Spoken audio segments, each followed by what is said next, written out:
Slides right out of there.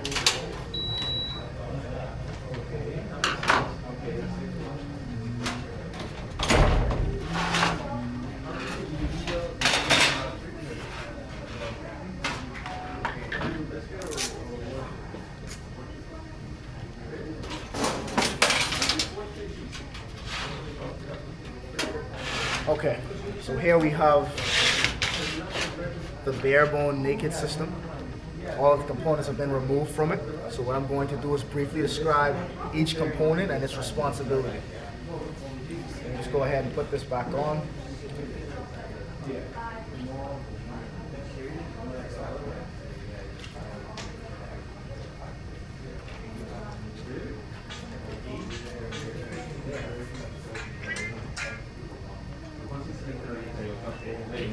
So as I had previously explained, the purpose of this strap is to prevent electrostatic discharge from harming the computer's components.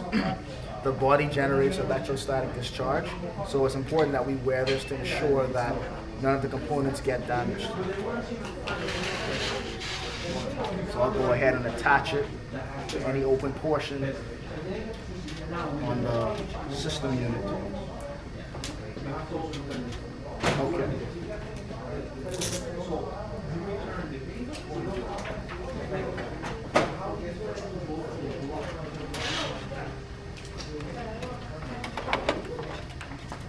This here is a Western Digital 160 gigabyte hard drive. The hard drive is responsible for permanent storage of the computer's software.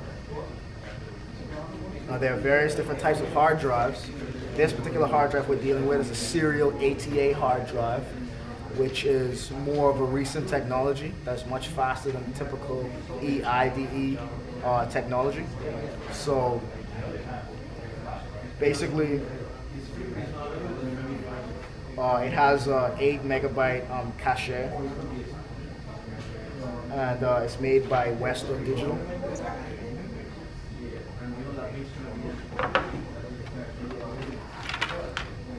Finally, we have our power supply. So the power supply is responsible for converting alternate current, AC, into direct current, DC. Now, this particular hard drive we're dealing with is an ATX switching power supply. It has 450 watts, which is, I consider that a decent amount of power.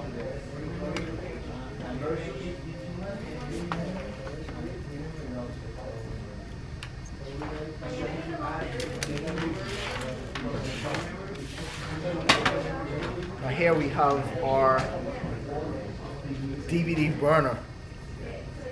And as you know, DVDs and CDs are read-only memory technology, ROM. So pretty much you can, when you put in a CD or a DVD, you can read from it. You couldn't really write to it unless you have a blank DVD or CD in which you can actually burn data to it. But for the most part, it uses laser technology, and it's a very common form of storing data and retrieving data using the CD-ROM and DVD-ROM drive. This is made by LG, and it's actually, well, the speed, it writes at about 8. What is the speed? Well, it doesn't clearly say here, but I assume it writes at about 8x, which is typical. And we have the old school floppy disk drive, which, you know, nowadays is pretty much obsolete, but we still have to recognize this technology because it still is used on a small scale.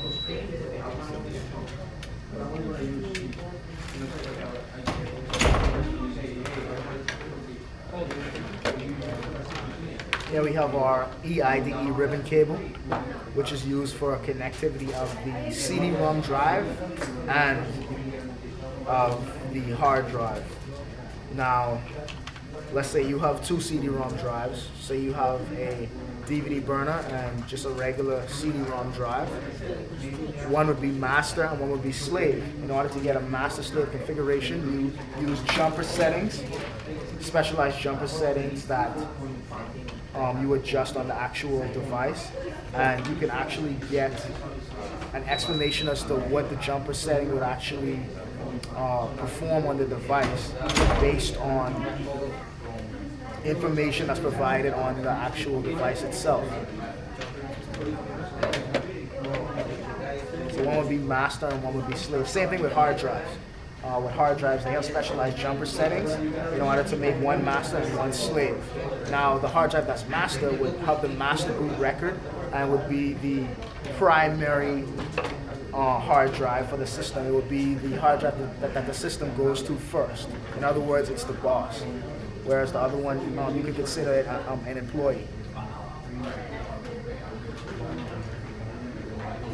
This here is the ribbon cable for the floppy disk drive. Here we have an MSI graphics card, which is relatively high-tech. You see that it has the HDMI technology, which is cutting edge, very recent technology. We have the typical VGA, and here we have the DVI. So this is a rather up-to-date graphics card, actually utilizing the technology known as PCI Express.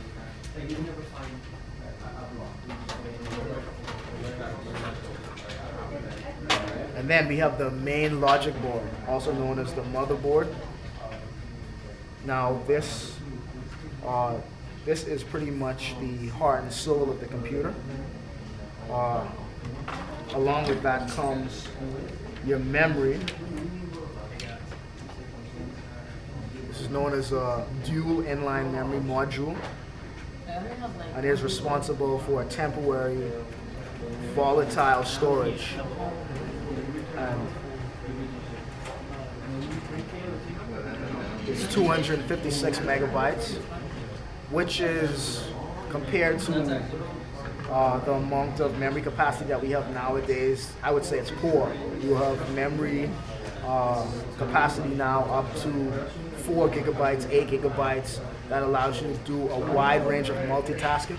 So with a simple 256 megabytes, depending on the actual task you're trying to perform, if it's something that's high-end, you would want to upgrade your memory. But if it's something more low-end, like just browsing the net or something, 256